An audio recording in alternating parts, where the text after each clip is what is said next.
The blues. The blues. Well, you're on Triple M. This is Keith Richards of the Rolling Stones. So it is. Welcome. So it is. We've been chatting for the last 5 minutes about other stuff, but you know, this is exactly how I imagined you. By the way, sitting opposite me with a vodka and orange, and maybe in a.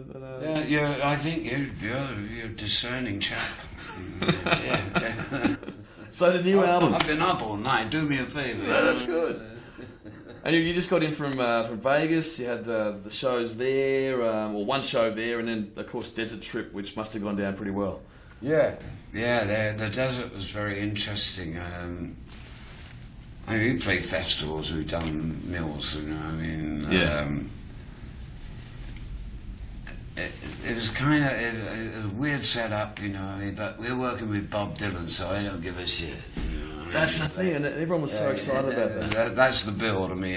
Bob Dylan, the Stones, had a great chat with Bob while I was there, and we kicked around a few ideas. You know, yeah. I mean, I do love Bob, always have.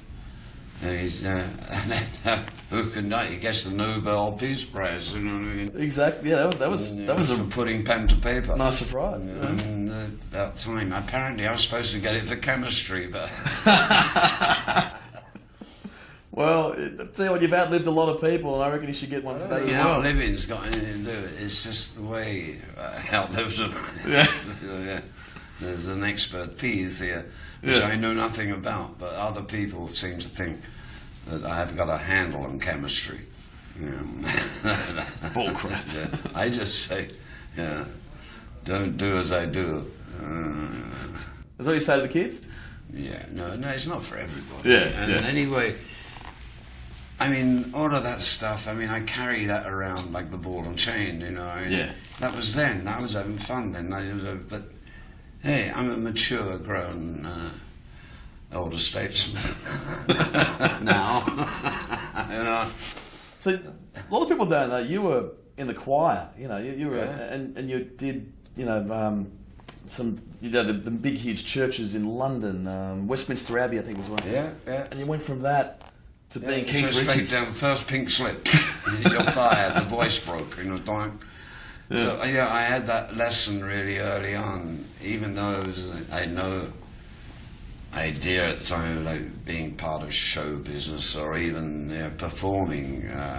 But I suppose when you're in a choir without realizing, you realize you're a performer. You get to Westminster Abbey, they take you around the back, and there's your little choir boy. The fucking colour of it. So it's brilliant.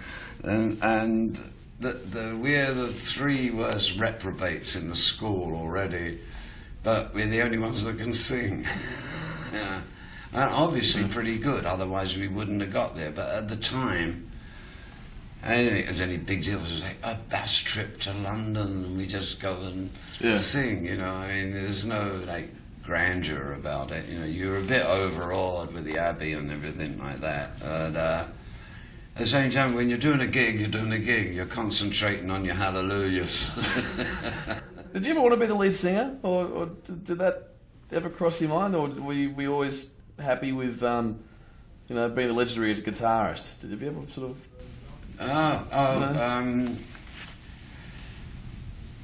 Actually, I pull that together. What I'm really happy about and I may be proud about even is like being able to pull a band together. Yeah. I guess in the choir thing did teach me certain things about teamwork, and and so in a few years later, to me, it was putting the band together to create a unique sound that you're not copy.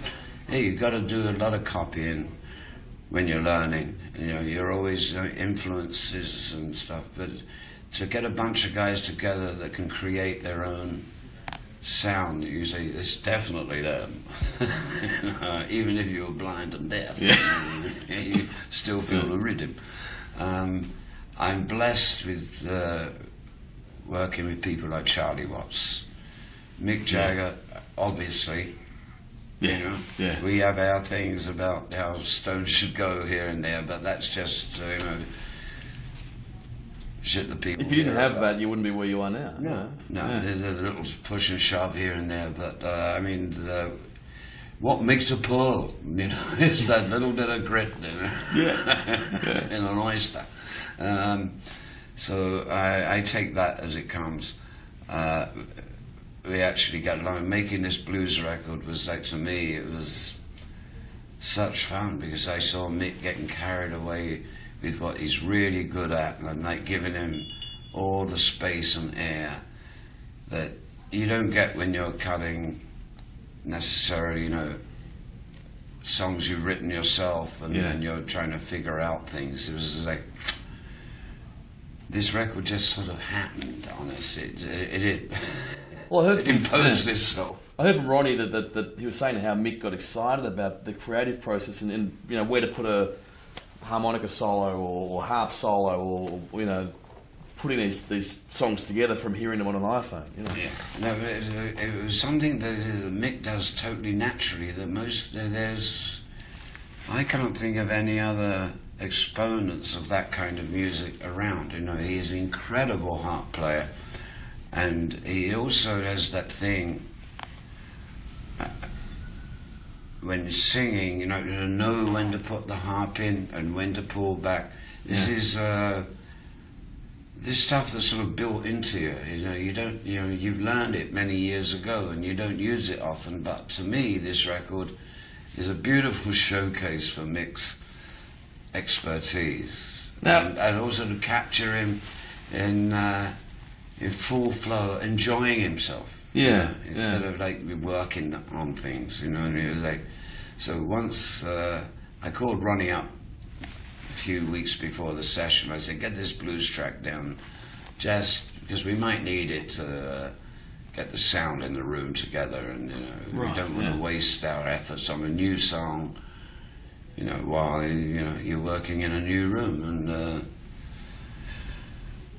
that was Blue and Lonesome. After 2 days, it proved to be true that this room is like is fighting us. And so I said, Ronnie, Blue and Lonesome. And after that, it all fell into place, and it was. Who am I? Yeah, 3 days. If I think 5 days, 11 tracks.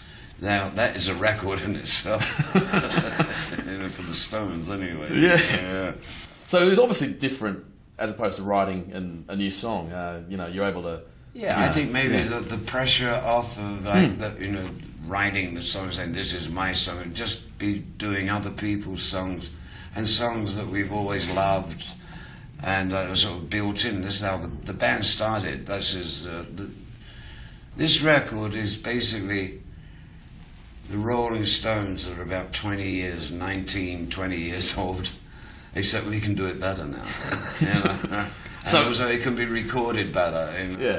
So you're having more fun now than ever before. Yeah. I mean, when we started in England, engineers had no concept of how to record something like this. So you were fighting almost everything. That the technology for what it was really low. Believe me, the soundproofing was egg boxes.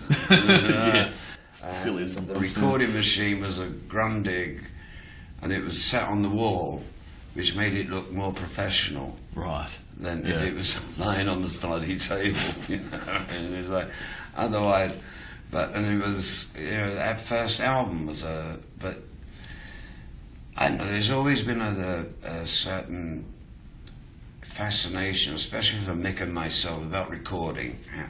How do you get what sounds great in the front room or in the bathroom or in the bedroom, how to make it sound like that in the studio, and how do you capture it? I mean, recording's a tricky business, and you really have to have the guys that know what's what. It really helps.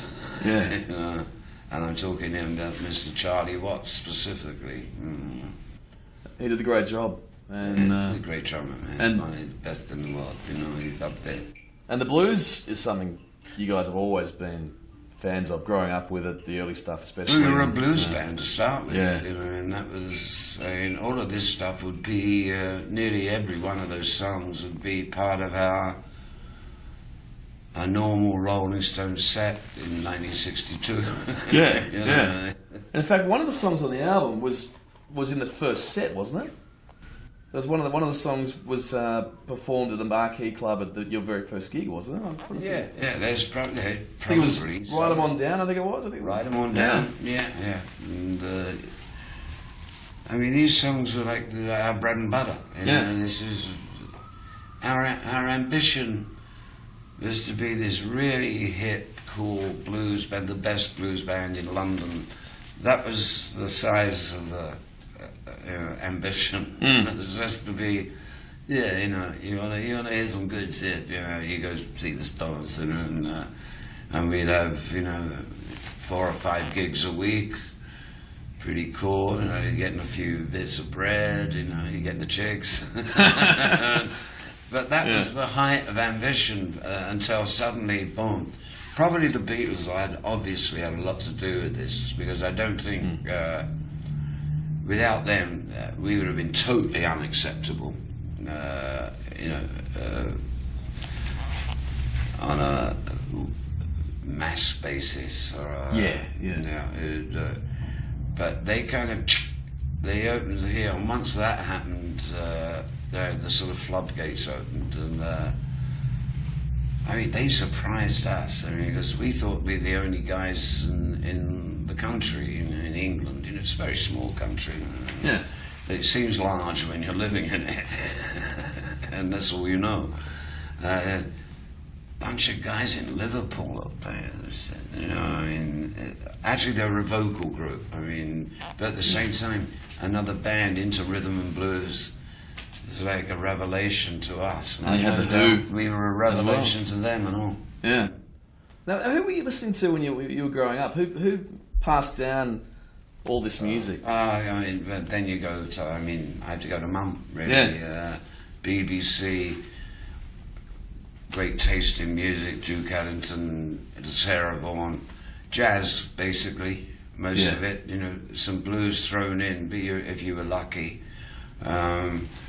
Yeah, my mum had really, so I grew up with her taste in music. I know Billie Holiday was a sort of daily diet to me, Louis Armstrong.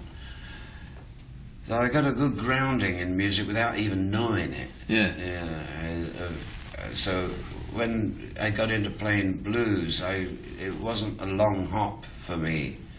So because if you listen to Louis Armstrong and Billie Holiday, and you know, you're pretty much there already, you know. And it was, but then of course Elvis Presley came along and Scotty Moore, and I go, whoa! Now I find a way to express myself. And Chuck Berry, obviously, as well. And Chuck, coming in without even mentioning Mr. Berry, you know, not only a great player, man, but a great songwriter. Yeah.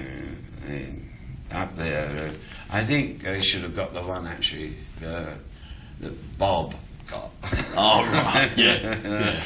But that's splitting hairs, Yeah. quite honestly, you know. And the two great writers for popular music, and at the same time, their music sort of grounded in solid roots, you know. It's two cats, always hats off, you know. Well, there's a famous video of you jamming with Chuck Berry and Eric Clapton. I don't know what year it was, but he was ordering you around. He was like, you know, I was trying to, Yeah. and I had to order him around. You know, it was like, but they caught it on film. Yeah, that was Hail, Hail, Rock and Roll. it was a great video. That was Chuck's 60th birthday, which means that was 30 years ago. A mere 30. Was it before or after he punched you? Oh no, he punched me before that. Yeah. But it's quite right. I mean, if anybody was fiddling around with my guitar in the dressing room, and I mean, I took the, I said, Chuck's greatest hit. So what happened? So you went into his recording in his dressing room. Also, he knew I'm the only other motherfucker that can get close to him. Yeah. You know, so he's got an antsy with me, you know. And we've lived with that. Chuck Berry relationship with me is very similar to my relationship with Mick Jagger. Yeah. You know, is that I love you, you know, bang. You guys have done well though, haven't you? Like 54 years or whatever it is, and you know, like... No, it's not, I mean, Yeah. you know, I mean, when it comes down to it, you know, brothers fight now and again. Yeah. And people hear about that more than they, you know, the other 98% of the time, we're like, yeah, right. Well, they don't see that presence on stage when you guys are like smiling at each other. You know, you and Ronnie particularly. I see it. You know, you guys are having fun. It's gotta be, man. It's gotta be. The idea of going up there is, because I see other cats, you know, over the years. I mean, many are like to go up on stage is the grind. No,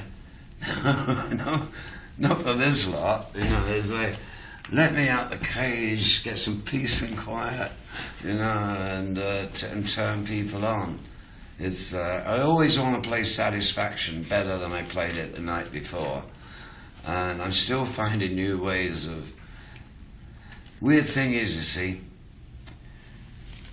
in this game, you write a song, yeah, and it's probably in the can within a week, you know, especially in the early days of Satisfactions, Brown Sugars, and you've only just got to the bones of the thing, and it's a hit, and everybody's going la la la.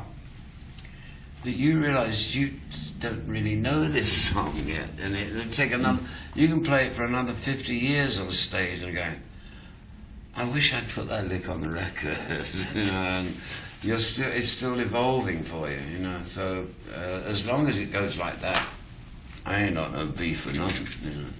So the new album, it's the 23rd album. They're saying 50 years in the making. Is it an album you could have done a long time ago, but this was the right time? It chose its own timing, you know, Yeah. and it just happened to happen when it happened. If we'd have planned it or said we're going to do it, we probably wouldn't have. It's just that the time was right, the place was right, and Mick was ready. We didn't say we were going to cut a blues album. Yeah. It was only after it had been cut that we said, we have a blues album. And we haven't even covered Eric Clapton coming in to join as well. Eric was in Studio 2 in the joint that we were in. He's another local mate. Eric, come in, for a couple of tracks, yeah. Bless his heart. Love Eric. Well, look, we can't wait for the album December 2, Blue and Lonesome. And we're so glad that you did that song in that studio at that particular moment, otherwise the album wouldn't be here. There you go. No, a bit of luck there. Yeah. Keith Richards, thanks for being on Triple M. Barbie. Thank you. This is great, thanks. Yeah, man. Thanks for your time. Yeah. More than that.